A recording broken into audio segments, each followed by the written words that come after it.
Former President Trump is throwing his hat in the ring in hopes of winning the White House back. In order to make America great and glorious again, I am tonight announcing my candidacy for President of the United States. We'll tell you what he told his supporters and why he is blasting the Biden administration. Plus, mixed reaction coming in after the major announcement from people where the former president lives.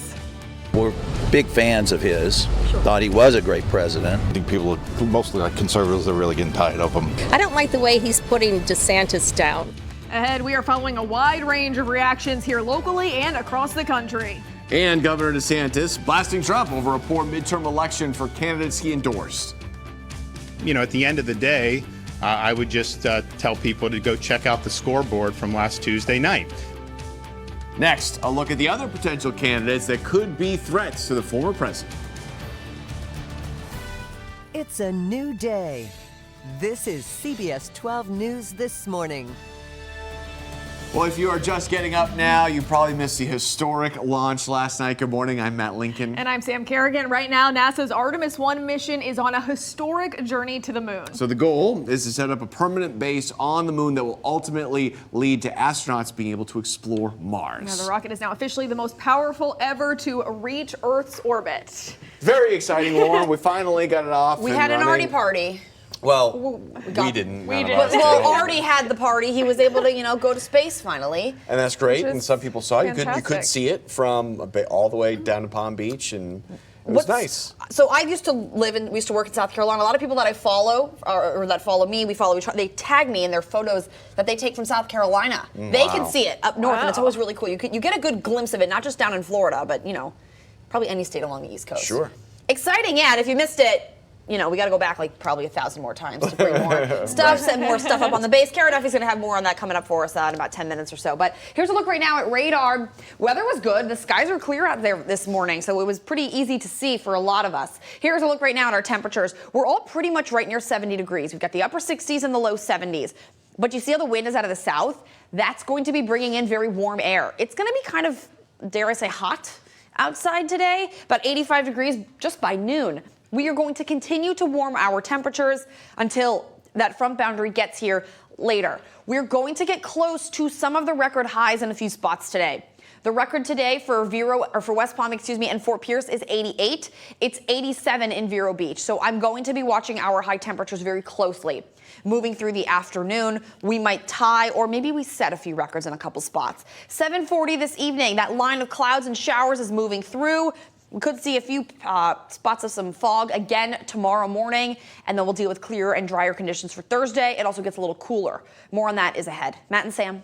Lauren, thank you. 5:02. First look at our roads this morning. This is a check on the drive in West Palm Beach. I-95 around the Belvedere curve looks good. We are not tracking any crashes or delays. We will make America glorious again. And we will make America great again. Former President Donald Trump officially announcing he's making a third run for the White House. Trump made that major announcement from Mar-a-Lago after filing paperwork for his candidacy with the Federal Election Commission. He spoke for over an hour on a wide range of topics, placing the blame for some of the nation's biggest issues like gas prices, inflation, and energy policy on the Biden administration. We have team coverage on this morning. The race for the White House. Kara Duffy standing by with reaction from Governor DeSantis, who's publicly reacting for the first time on recent attacks from Trump. But we want to get right to CBS 12 Stephanie Valderrama live from Mar-a-Lago this morning. Stephanie, what else did the former president say in his speech? Yes, good morning. The former president hoping to become only the second commander-in-chief to serve 2 non-consecutive terms. Now, after that announcement, he immediately began hammering home his conservative agenda, as you just heard him say, hoping that if reelected, he can make America prosperous again. Now, as part of his new conservative platform, he called for sweeping election legislation, including only allowing paper ballots, only allowing voters one day to vote, requiring a photo ID to vote, vote, and all the votes must be counted by election night. Trump promised to get it done, saying to his supporters at Mar-a-Lago last night it's an issue that is very personal to him. Now, keep in mind, here in the U.S., states are largely in charge of their own individual voting, and no two states administer elections the same way. He also echoed some of his 2016 campaign, calling once again for a top-to-bottom overhaul of Washington, D.C. I didn't need this. I had a very nice, easy life. This is something I didn't need, and a lot of you people don't need either, but we love our country, and we have to take care of our country. We have to save our country.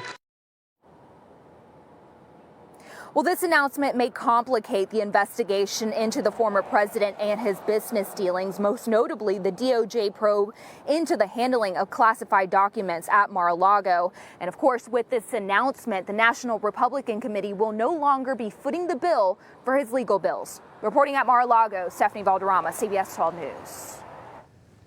Well, this morning we are hearing from several people in Palm Beach County, where the former president lives, about his presidential run. You are looking at video of Trump supporters who gathered near Mar-a-Lago along Southern Boulevard near the bridge leading onto the island. Many tell us they have mixed opinions. Some are backing his move, while others want to see a fresh face instead. Take a listen. We're big fans of his. Thought he was a great president, and but it's probably time for him to step aside. I don't like the way he's putting DeSantis down, so that kind of rubbed me the wrong way. But I'll support him. I think he kind of pushed the 2020 election too much the whole time and just name calling people, and I think people, mostly like conservatives, are really getting tired of him. Right now, former President Trump continues to battle a series of criminal and civil investigations over business fraud claims, efforts to overturn Georgia results in 2020, the January 6th Capitol attack, and the mishandling of classified documents from Mar-a-Lago. How's the rest of the world reacting? Well, we are following more right now following the big announcement. President Biden, who of course defeated Trump 2 years ago, tweeted out this video attacking the former president's time in office and writing Donald Trump failed America. Also, we have Republican Lindsey Graham, senator from South Carolina, said Trump will be hard to beat, tweeting in part that his speech tonight, contrasting his policies and results against the Biden administration, charts a winning path for him in the primaries and the general election.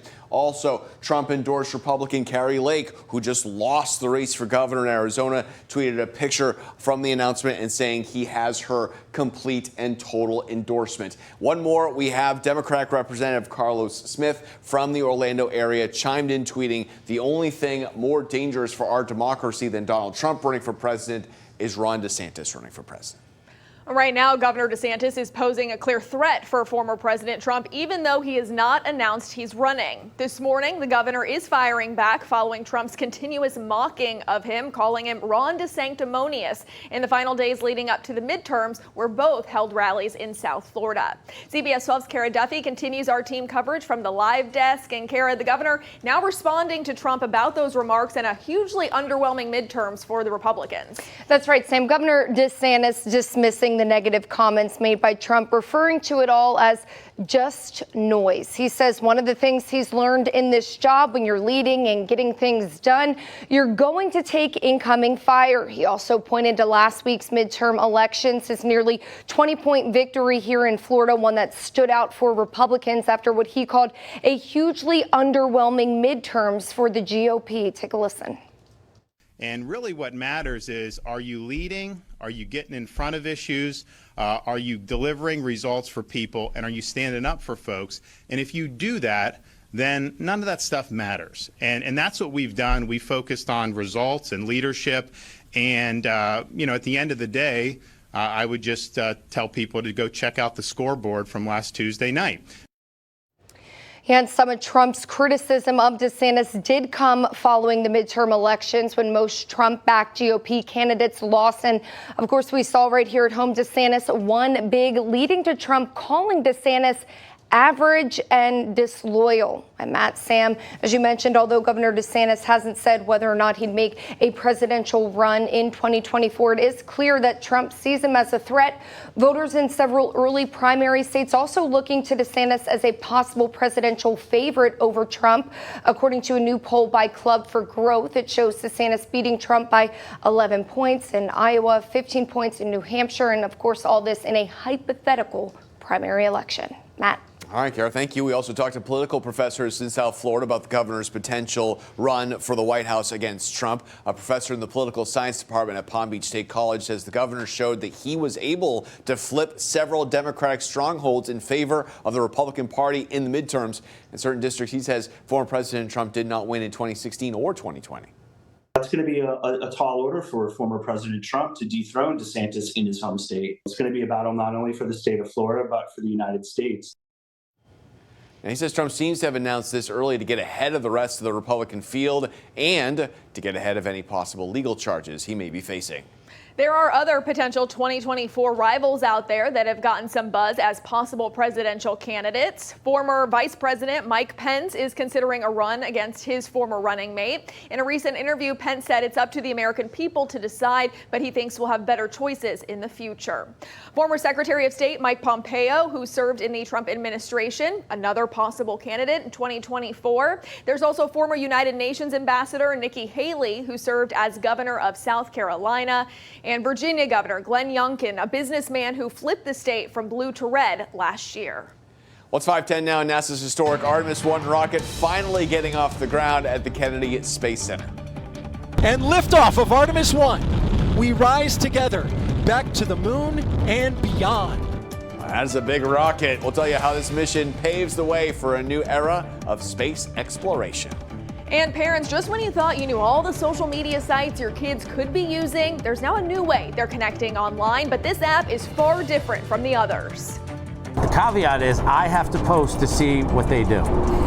So I have to post every day just to be able to follow them and see what they're up to. The unique way this latest platform engages users and why it's getting a thumbs up from kids, parents, and mental health experts. That is coming up next.